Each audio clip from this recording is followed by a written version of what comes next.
Oregon State University. Great pleasure to introduce Nick Marshall from Oregon State University. Nick graduated from Yale University in 2019 with a PhD in applied mathematics. He was in a postdoc at Princeton University until 2022. He joined the faculty at Oregon, and he'll be telling us today about random high-dimensional binary vectors, kernel methods, and hyperdimensional computing.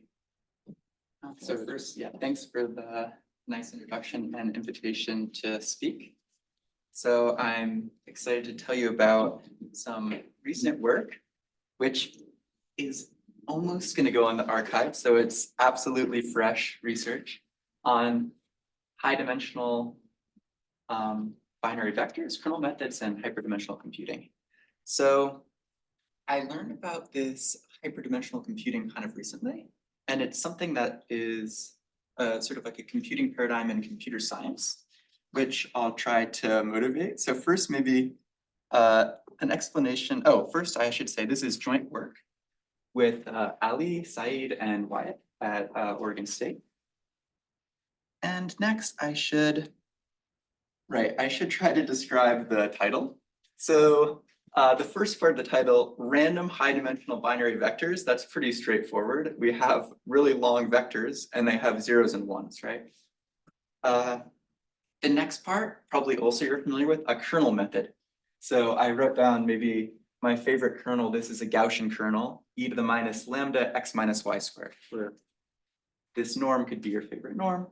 But the last one, hyperdimensional computing, probably this is something people are less familiar with. So I'll try to give you the buzzwords associated with this to start off with. And then maybe afterwards, I'll discuss the mathematical problem that we're basically interested in. All right, so let's start with the buzzwords.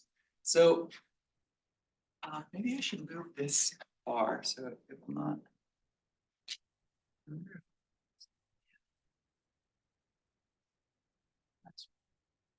Make it disappear.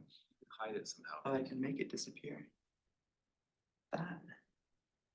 Oh, that's pretty good. Yeah, so here's the basic idea of this hyperdimensional computing. We're going to use high-dimensional binary vectors, which is where the name hypervector comes from. And in contrast to traditional sort of like data science methods, we're going to try to use binary, and we're going to try to avoid using real numbers. So no multiplication, no floating point numbers. We're going to try to do everything in binary. So maybe part of the broader motivation for this research is one trend in sort of data science has been quantization and trying to make quantized models that work as good as sort of floating point models, which are like 64-bit or 32-bit. This work is, we're doing the opposite in the sense that we're going to start in binary land and we're going to try to stay there and make some method which will do something and try to understand what it's doing. So it's sort of like a fully binary way of thinking. The two sort of ideas are, okay, well, the first one, brain inspired. Well, your brain has synapses, right? And they're either on or off. So maybe they're like binary vectors. That's maybe a stretch. But the second one is if you're doing this encoding using high-dimensional binary vectors, you can imagine that you have redundancy in your encoding, which means that you're going to have some robustness to noise. So for instance, maybe if you were to add noise to the actual binary bits, you're going to have robustness. And this is going to enable sort of like energy efficient, ultra low latency computing, where we don't even have to do, for instance, multiply floating point numbers. We could just do binary operations. So, okay, this is some high level motivation, but let me try to get into some more of the mathematical details. So first, okay, there's been a lot of work on this. I'll mention a few just so you can read some of the buzzwords that they have. Right, some of these were some of the initial works on hyperdimensional computing, and then people are applying this to sort of DNA pattern matching. Here they're applying it to these FPGA low power architectures. And I'll mention this last paper, from 2022, Understanding Hyperdimensional Computing for Parallel Single Path Learning. This is one of the first papers where they're really trying to get into the mathematical details of what's happening. And in this sort of work, we're going to try to build upon this and really try to understand what is going on with this hyperdimensional computing, try to understand it mathematically, and relate it to kernel methods. So this is what we're going to do. Okay, so here's the first step about thinking about binary vectors. It's that instead of conceptualizing binary vectors as zeros and ones, it's going to be more convenient to think about them as -1 and +1 through, there's like a isomorphism. Basically, we're going to, right, taking any binary vector, we can define any +-1 vector, that's easy. And then you'll note that this, the sum of binary vectors like x XOR is going to be the same as multiplication on the right-hand side. So this allows us to, instead of thinking about binary vectors and adding them, we can think about +-1 vectors and we multiply them. And the structure is preserved. And this way of thinking is going to be more natural from some kind of matrix perspective. One nice thing, right, would be that if we choose +or-1 with probability 1/2, then the expected value will be 0 for each entry. So we've kind of centered our random variables and made the mean 0. This would be, or sorry, the mean 0, the variance 1. Okay. Okay, so let me tell you some notation, and I'll give you an idea of the scale of sort of what we're thinking about. For some fixed large n, and this will be, say, n equals 10,000, we're going to call uv in -1, 1 to the n hypervectors. And we're going to denote the sort of key notation is first we'll denote the entry-wise product by circle dot, and we'll denote the entry-wise product of n different vectors by this j from 1 to n big circle dot of the vectors. And then finally, we'll use the standard notation for a matrix or a vector of the number of non-zero entries as the 0 norm. So those are our three kind of notations. This is the only non-standard one maybe of the three. Okay. Okay, so now I'll tell you this encoding scheme that people are using for hyperdimensional computing, which is what we're trying to understand. This is sort of the motivation. So this is the idea. We're going to be given data x1 through xn, which is contained in 0 m-1 to the d. So how I like to think about this is m right here is the number of colors that you have. So maybe you have a grayscale image or you have some data and it has m different, every pixel value can take m different values. So we're not thinking of this in a continuous land, we're thinking like a discrete land where there's really m different possible things our data takes and d is the dimension. Then for each one of the different colors of our data, we're going to take hypervectors in this very high dimensional space, -1, 1 to the n, and we're going to define this binding operation, which maps data into a hypervector as follows. So it's a little hard to parse the formula, so I might have to go back and forth, but what we're going to do is we're going to product over all of the dimensions of our data of a permutation of the hypervector, where the permutation is taken from some family and depends on the pixel location. And the hypervector which we take depends on the color at location I.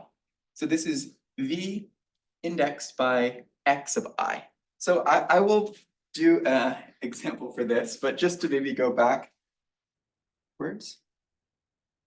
This product, right, is we're just taking the entry-wise product of all of them, just so you can see what's happening. So, okay, first of all, it looks kind of scary, but maybe one thing to note is that if you're implementing this on a computer, we don't need to do any floating point arithmetic, right? All we're doing is we're taking these gigantic binary vectors we're picking one based on some color, we're permuting its entries, and then we're gonna do a product. On the computer, this is gonna be done with the XOR. So all of these are basically binary operations. So this is the idea.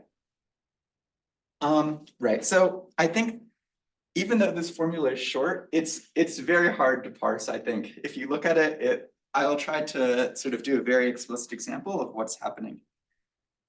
Okay, so here would be the example. So let's consider an image which has d equals 9 pixels, which each take m equals 3 colors. So the colors are 0, 1, or 2. In this case, first we're gonna fix some enumeration of the pixels. So this is some enumeration I fixed. I just went, first row, second row, third row. And now I fix some permutation matrix, pi 1 through pi 9. The simplest thing we could do is we'll just take cyclic permutations. And then I'll pick some high dimensional vectors with plus minus ones. And finally, to do the encoding, what it's going to look like is the following. So this encoding method it looks like this very strange product. I take this vector, we can try to go through, v1, I shift it by 1, then I'm going to take v0, shift by 2, v1, shift by 3, v0, shift by 4, v2, shift by 5, v0, shift by 6, v1, shift by 7, v0, shift by 8, v1, shift by 9, and then product them all up. So the first time I saw this, I was thinking, this cannot possibly work. It almost makes, it's almost like difficult to kind of comprehend how it could work because you're producting all these numbers and you're permuting them. I think it's very hard to think about, but hopefully I will demystify this to an extent. And just to be clear, the index of these V's, the vector we choose, is related to the color that we have here. So this is maybe the intuition of why it could work. These vectors are really high dimensional. And when you have really high dimensional vectors, they have a very unique kind of structure, if you can imagine this. And so when we're combining these together, somehow the colors are being encoded by sort of shifting them and producting them. And the shifts, when you sort of shift a high dimensional vector, it kind of maybe completely changes how it sort of interacts with things. So maybe it's not impossible to imagine how this could work, but it does take something. So maybe just to summarize the full story, we started with an image, which was of this type. It had d different pixels, and each one took m different colors. And we encoded it as this gigantic binary vector, which we conceptualize as plus minus ones. And then somehow we're going to use these to understand our data. And the idea, well, I guess you'll see what we're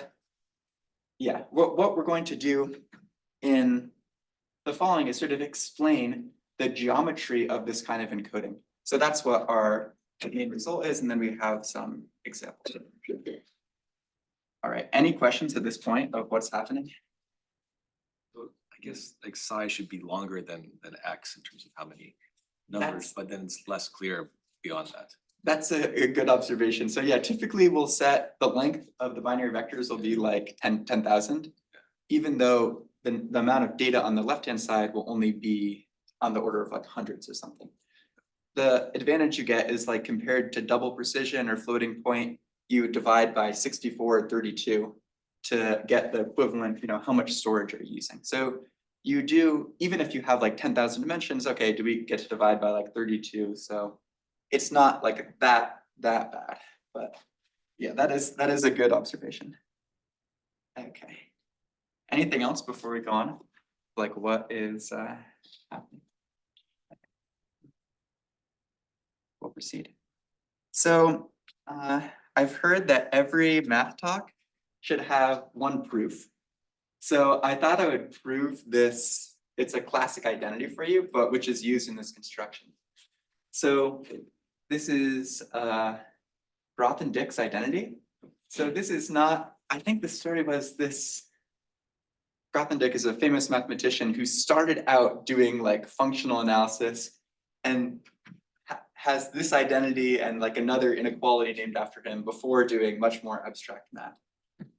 So this is just, I think the name, this is not a complicated result, but it is useful. So in particular, what this result is useful for is in creating plus minus one random variables, which have prescribed correlation or covariance structure, basically. So here's what it says. Let G be normally distributed. We're going to fix two vectors on the n-1 dimensional sphere. Then we have that the expected value of the sign of G transpose U, sine G transpose V, is related to basically the angle between U and V. So you can actually, I mean, if you haven't seen this before, the proof is by picture. So we can prove this by picture pretty easily. You almost can imagine it when you see this part of the formula, it almost looks like it has to be some simple geometric argument. And in fact, it is. So I guess I'll tell you the proof. Okay, so here's the first thing we need. When we have a Gaussian random variable, right, if we make a picture of it, it's rotationally invariant, right? So what this means is that we can restrict our attention to the two-dimensional subspace spanned by U and V. And when we do this, we can just imagine that our Gaussian random variable is uniform on this subspace. So let me go back just so you can see the statement again. It's that for any fixed vectors, we have this result. We can imagine that this is basically in two dimensions, that U and V are in a two-dimensional subspace, and G is just uniformly random in that subspace. So then now we can almost see where the right-hand side's coming from, but I'll draw the full picture. So if we restrict our attention to the upper half plane, then here's the argument. I'm going to think about where is the region in this upper half space where when I inner product with U, I'm negative. So that's going to be on the left half, right? And when is but I want the inner product with a V to be positive. So that means I have to be above this line, but below the line perpendicular to U. So that's the shaded region right there.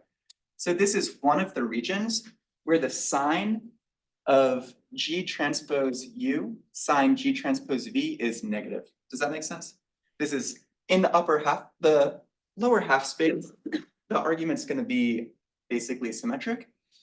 So what we're seeing basically, the product is going to be the same when we're not in this slice, and it's going to be different when we're in S. The same will apply for the lower half space.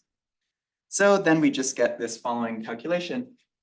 The expected value, the sign of U transpose G, sign, that should be V transpose G, that's a typo, but is equal to +1 in this arc pi minus alpha over pi, and -1 in this arc pi alpha over pi. And when we sum this together, then we'll prove our Grothendieck identity. So we put it all together and we get pi minus 2 alpha over pi, which is equal to 2 over pi arc sine U transpose V. So there you go. There's your one proof for the talk. So if you haven't seen it, I think that is a pretty fun result. Right, we had to use this classic identity, right? The arc sine and the arc cosine are related by this following identity. That's why in this last step, you might see we might need to use that. But okay, so there we go. So okay, here's the maybe let me remind you of the statement before we see the application. So what this Grothendieck identity says is it says we can create any correlation we want between two ±1 random variables. These are the ±1 random variables. Here's the application, which maybe gets slightly harder to see, but still isn't too bad. So we're gonna take G to be an n by m random Gaussian matrix with IID normal entries. And then we're gonna define V to be the sign of G times U. So if we do this, the result is that by this identity, the expected value of VIK, VJK is going to be 2 over pi arcsine UI transpose UJ. So this is basically just a restatement of the result, but again, in a different way. But here's the interesting part. Basically, what this says, how do you get a matrix which has plus minus ones and has any prescribed covariant structure that you want? Well, you start with the Gaussian matrix, multiply it by U, take the sign of the entries, entry-wise, and you get this. This is going to be your covariance structure. So the one thing that remains, right, is how are we going to get any covariant structure we want? Well, all we need is just to generate U so that, I mean, we get this construction. So this, all the stuff I've described here, this is like a classical way of constructing the matrices, but I think it is kind of, yeah, this is all sort of classical, but I'm just doing it for fun. So you can see that. Yeah, so this is another way to summarize the result, right? If we look at the inner product of V transpose V, that's going to be 2 over pi arcsine U transpose U. So you might see where this is going, but now, in order to get our construction to work, if we had a kernel K, right, that we could plug in here, which was positive definite, all of this will work and we can get any prescribed covariant structure we want for our plus minus one random vectors. So, and this is important. Yeah, this construction is sort of necessary if you want to do this hyperdimensional computing. Right. So here's the final step. Working backwards, if we're given a kernel K and we define W equals sine pi over 2K, if W is positive semi-definite, then we can decompose W equals U transpose U, set V equals sine GU, and we've achieved that 1 over n expected value of V transpose V is K. So this is like a sort of a background of the story, but it's how do you get plus minus one random matrices which have a covariant structure which you get to pick, and this is how you do it. So yeah, this is just background, but I think it is maybe the most fun part of the background. Okay, so let me return to our motivating question. So given this type of construction, where how hyperdimensional computing works is you're given, now I can tell you the full story. You're given m different things, so m different colors, 0 through m minus 1, and it's d-dimensional. We're going to encode them as hypervectors. And these hypervectors, before I didn't tell you how they were picked, but now I can tell you, we pick them based on some covariant structure, which is based on the different things we have, 0 through m. So you can imagine that 0 through m are, right, they're sort of categorical variables, but we can impose whatever covariant structure we want on them. For instance, if they were colors, maybe they should be related by a kernel which is kind of linear, right? Like as you go along the colors, then you're more correlated with the colors close to you. It also could be that these 0 to m things don't have a linear relation, that they need a different covariant structure, and you could put that in, and then you can run the algorithm. So our main motivating question was first, how to choose which kernel to use. So in the literature, people were of course, mostly using like, of course, a Gaussian kernel or whatever, trying to understand that. And the second thing is, what is the geometry of the embedding space of these vectors? So when I say geometry, I mean like, what is the affinity structure or geometry of these high dimensional vectors? What is it encoding? That was the main question we wanted to answer. Because if we could understand the geometry of the vectors, that could help to understand what is happening basically. Okay. Any questions from here, or I can continue? Okay, cool. So, okay, let me tell you some assumptions that we're going to need. The first problem is, if you recall from here, we have these arbitrary permutations right now. And we tried to impose some general condition, which is basically restricting this arbitrary choice to some specific class. And here's the assumption that we're going to make. They're trace orthogonal in the sense that if you take the inner product as if you'd vectorize the matrices, or equivalently, if you take the trace of pi I transpose pi I prime, this has to be 0. So what this intuitively means is that two permutations can't map the same different things to the same thing. So you can't have a collision. An example of this would be a shift, but you could have other families of permutations which would have this property. The problem would be that if your families of permutations had lots of collisions in them, when you try to do this encoding method, where you're permuting these vectors, it could be, for instance, there's nothing originally that's saying you can't have the same permutation twice, right? And if you do this, there's no way things are going to work. So yeah, for all of our purposes, you can just think of the permutations are just shifts. Anything which does not overlap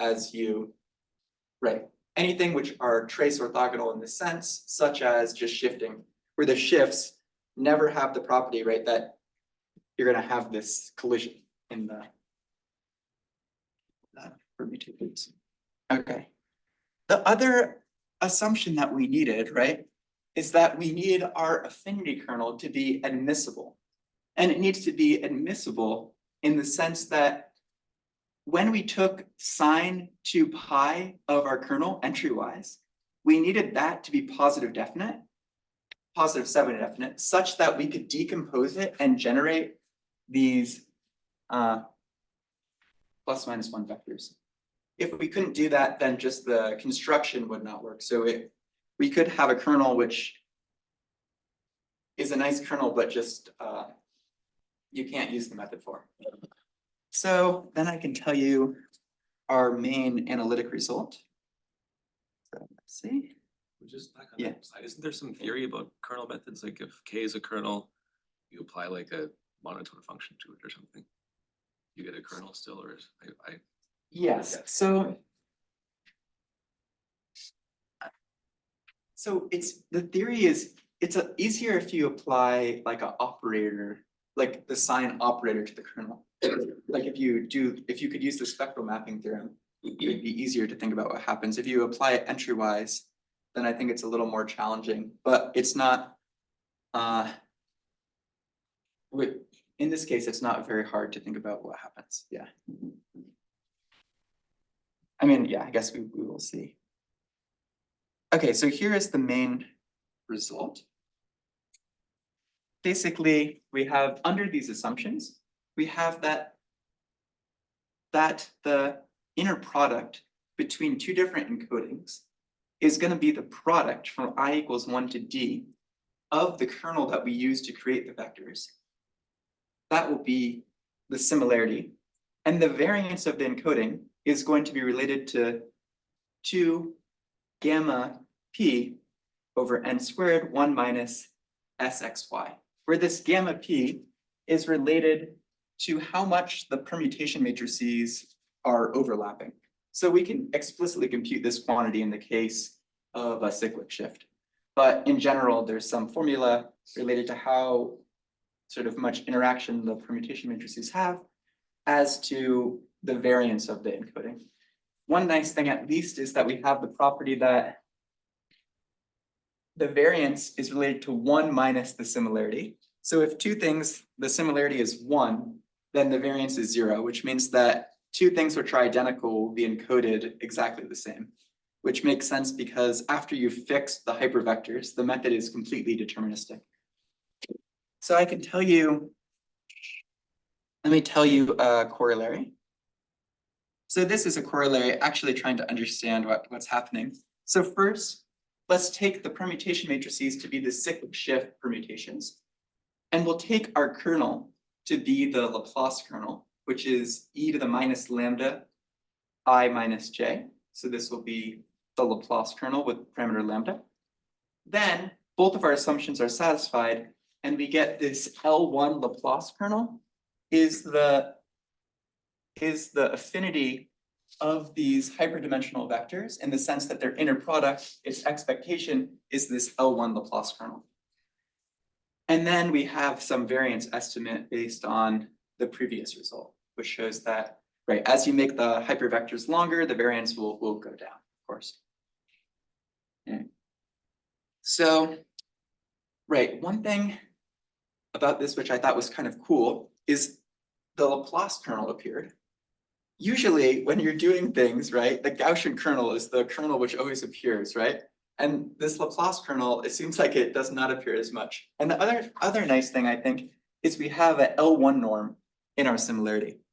And actually, if you try to do this result with a Gaussian kernel K, it will not work. And I can explain, so I'll sketch why we need the Laplace kernel here. And it's actually, it's like a one-page calculation. So I think it will be somewhat easy to justify.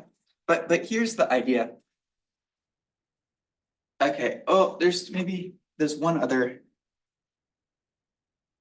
This result here, the theorem, it's saying that our similarity is going to be a product over I equals 1 to d of the kernel that we use to create our binary vectors.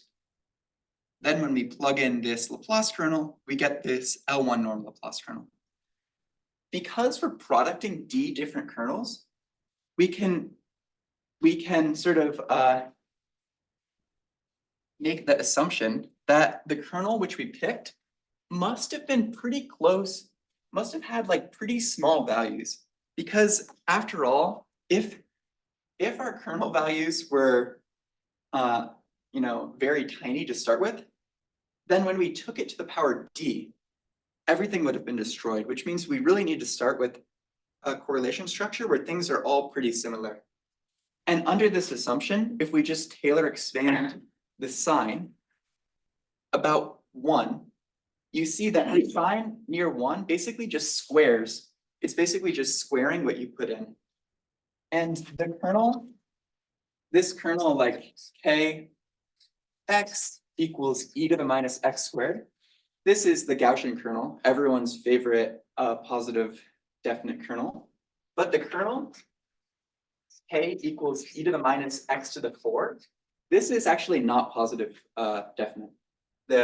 In the sense that you can find 3 points such that the matrix of the kernel at those points is going to have negative eigenvalues. So if you try to put the Gaussian kernel, when you do this binary construction, when you put it into this sign and you're in this sort of asymptotic regime, you'll get the Gaussian kernel and you'll get negative eigenvalues. So that's kind of why for this construction, it naturally works with the Laplace kernel, which is, I think that's actually kind of a benefit because most things are like Gaussian kernel based, which is maybe not as fun. Okay, so let me mention a limitation of the result, basically, or a limitation of the whole method, which is the encoding of our binary vectors is just based on the L1 distance, right? And the L1 distance actually potentially loses a lot of information. So in particular, okay, maybe I should mention, okay, I'll mention this quickly and then describe the limitations. Basically, after we have this encoding, right, if we know that when we enter product, we're basically taking some similarity measure, we can learn vectors to classify things by just learning a linear classifier of the following form. We break the data, let's say, into classes, and we'll learn some vector which represents the class.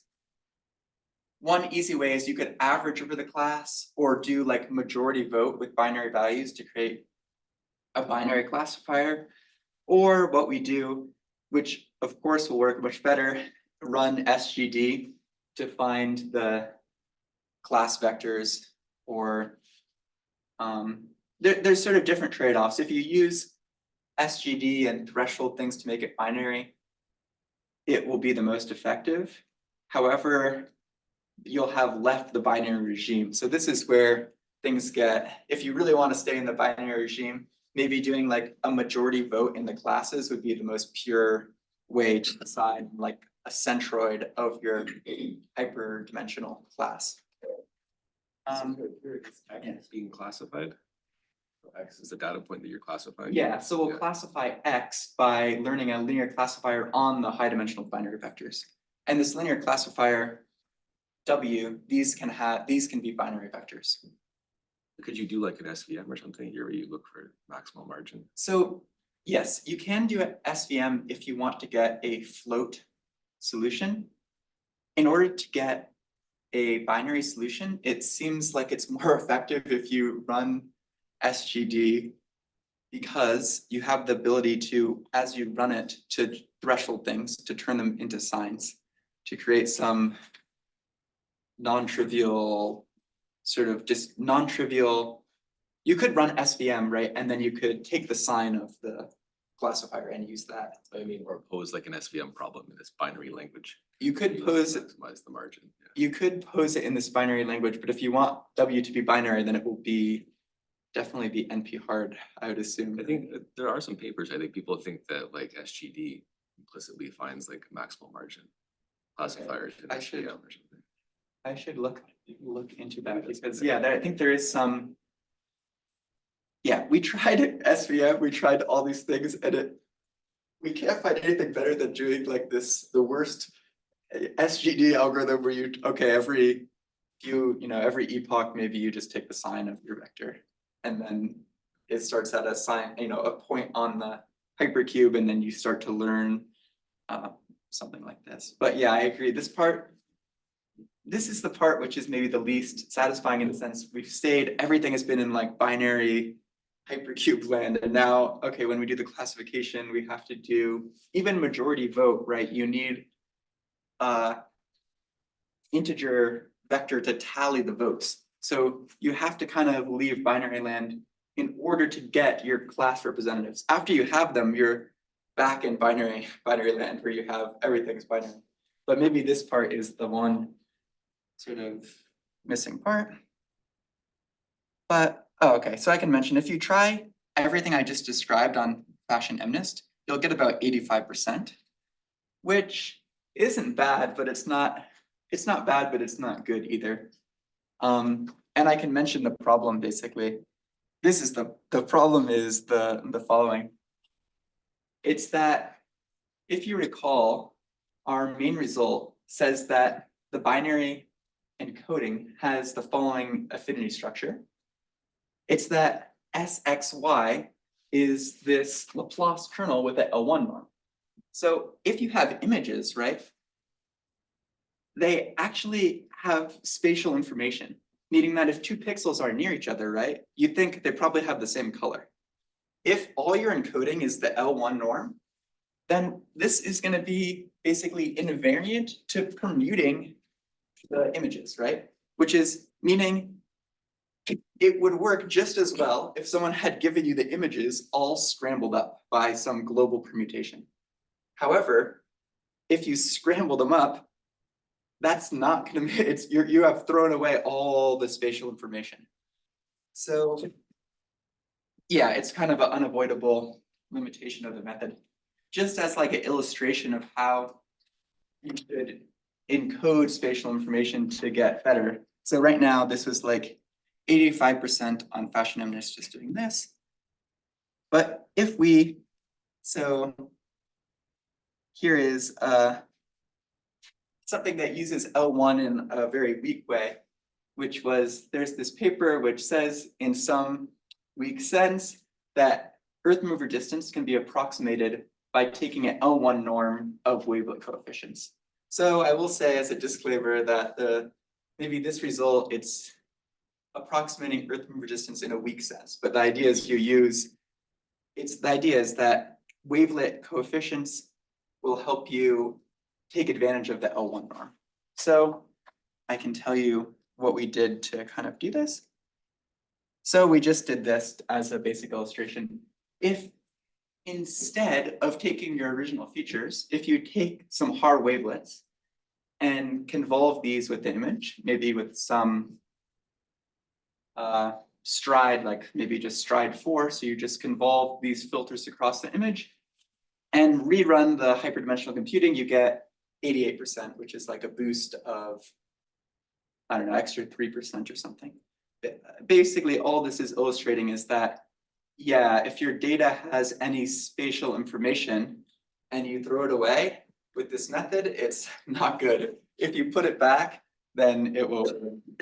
Now I'll say a final disclaimer, which is that if you just Google convolutional net tutorial, Kaggle, download it on your computer, you can get probably 92% pretty easily, which is better than this. So this is the problem of, we're not using tuned convolutional filters here, right?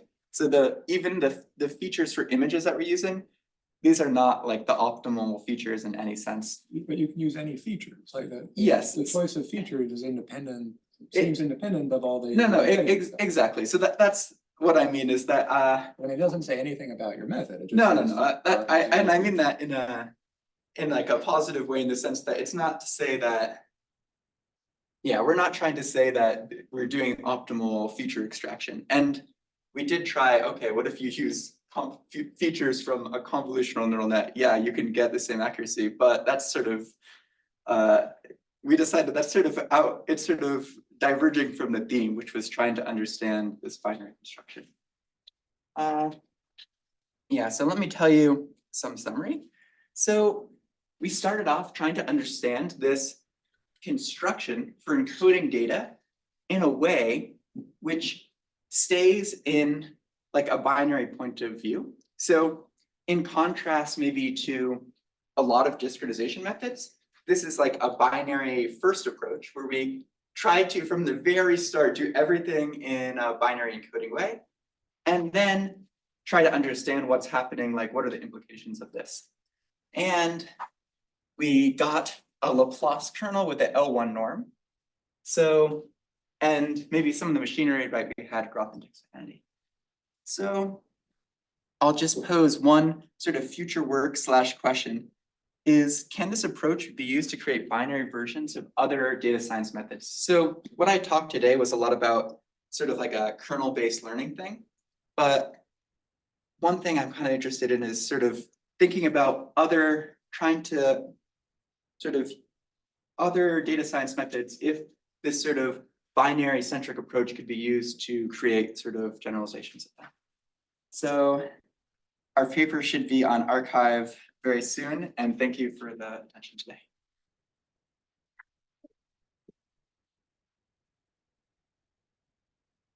Any questions for Nick? Yeah. Your motivation was to get a more robust method. So can you compare the robustness of this method and SGD and other methods just to show that it's indeed robust and it's worth exploring? Yeah, so I didn't show any calculations like this, but I probably should have. So one property, right, is that these inner products, if you change one of the entries randomly, you'll change the result by at most 1/n, because it's the inner product of two vectors divided by n, and they have binary entries. So they have stability to corrupting entries, which is robust with the given constant 1 over the length of the vectors. So in contrast, if you normally, when you're doing computing with floating point numbers, if you randomly flip 10 of the bits, that's not gonna necessarily be good. You could have flipped, a pretty significant number. For instance, if you're doing, if you have floating point numbers and you just randomly flip 10 bits, things could go sort of arbitrarily bad. But you can then make them binary, right? You can run SGD and then, just find the binary vector, right? So, Sure. I just mean like, at least this has the property that if I give you an encoding and then I say, okay, flip 10 bits, the results will change, every similarity will change by at most 10 over the length, which is 10 over 10,000. okay. But yeah, I'm just very curious to see a numerical experiment, but indeed in practice, this method is way more robust than. Yeah, I should have included some numerical experiment. That is a good point. But yeah, this is sort of the motivation that typically, I think it's robustness to implementations on hardware which might not have reliable bits, which would be, any sort of floating point based thing. If you accidentally flip the exponent bit, then you're gonna, maybe you've multiplied everything by 10 to the 100 or something. Okay, and regarding the feature, so you used the HAR and it was not great, and you said, okay, you won't like to include convolutional neural networks because it looks like cheating, but you can use the scattering features, right? Yeah, so we didn't. Yeah, And it doesn't look like cheating because, it's an unsupervised method, so. yeah, that's maybe something else to explore. We only tried basically 3, which was none, then convolute with HAR, and then, okay, go all the way, train a neural net, take the first layer, which are these really nice convolutions. But yeah, maybe doing scattering would be a nice medium. There's also lots of unsupervised deep learning methods that can And track features. Unsupervised. You're not cheating that, right? Right. We're not. Yeah. Yeah. So this is another thing, though. But that was not. Yeah. I will say we weren't trying to claim that we're reinventing neural networks yet. Not yet. Does this hardware exist? I'm a bit confused, like. These FPGA, yeah, I guess people have. Are you running it on this specialized hardware or you're kind of? No, we'll run it on like a GPU, which even new GPUs, they will support at least like 8-bit arithmetic. And some of the, I don't think they yet support full binary arithmetic, but it's like pretty low precision arithmetic, especially on like new GPUs. So you can run it like that. Like the code we write, we just use like PyTorch and then take the inner products on the GPU by like XORing. So I guess that maybe someday the GPUs will have full binary support to XOR, but now they don't. So any other questions? I mean, have you looked like I'm fairly certain there are some papers in neural networks on this, trying to just use like totally binarized neural networks where all the weights are just zeros and ones or minus ones and ones. Yeah. There's So a bunch of literature on this. there are, so a lot of the literature I've seen in that direction takes the kind of opposite approach, where you'll train a neural net and you'll use the same maybe architecture, but then you keep discretizing, not discretizing, quantizing until everything has become binary. I guess this hyperdimensional computing literature they're trying to say, oh, we're starting on the other side, full binary mode, and we're trying to come, from the other direction to see if there's any new ideas from that perspective. Maybe you can train the network better if you. Yeah, something like this. Maybe if we understand how to represent binary vectors, we can find a more efficient way to create these architectures, which doesn't involve just taking floating point numbers and, okay, they're less than or greater than a threshold or something like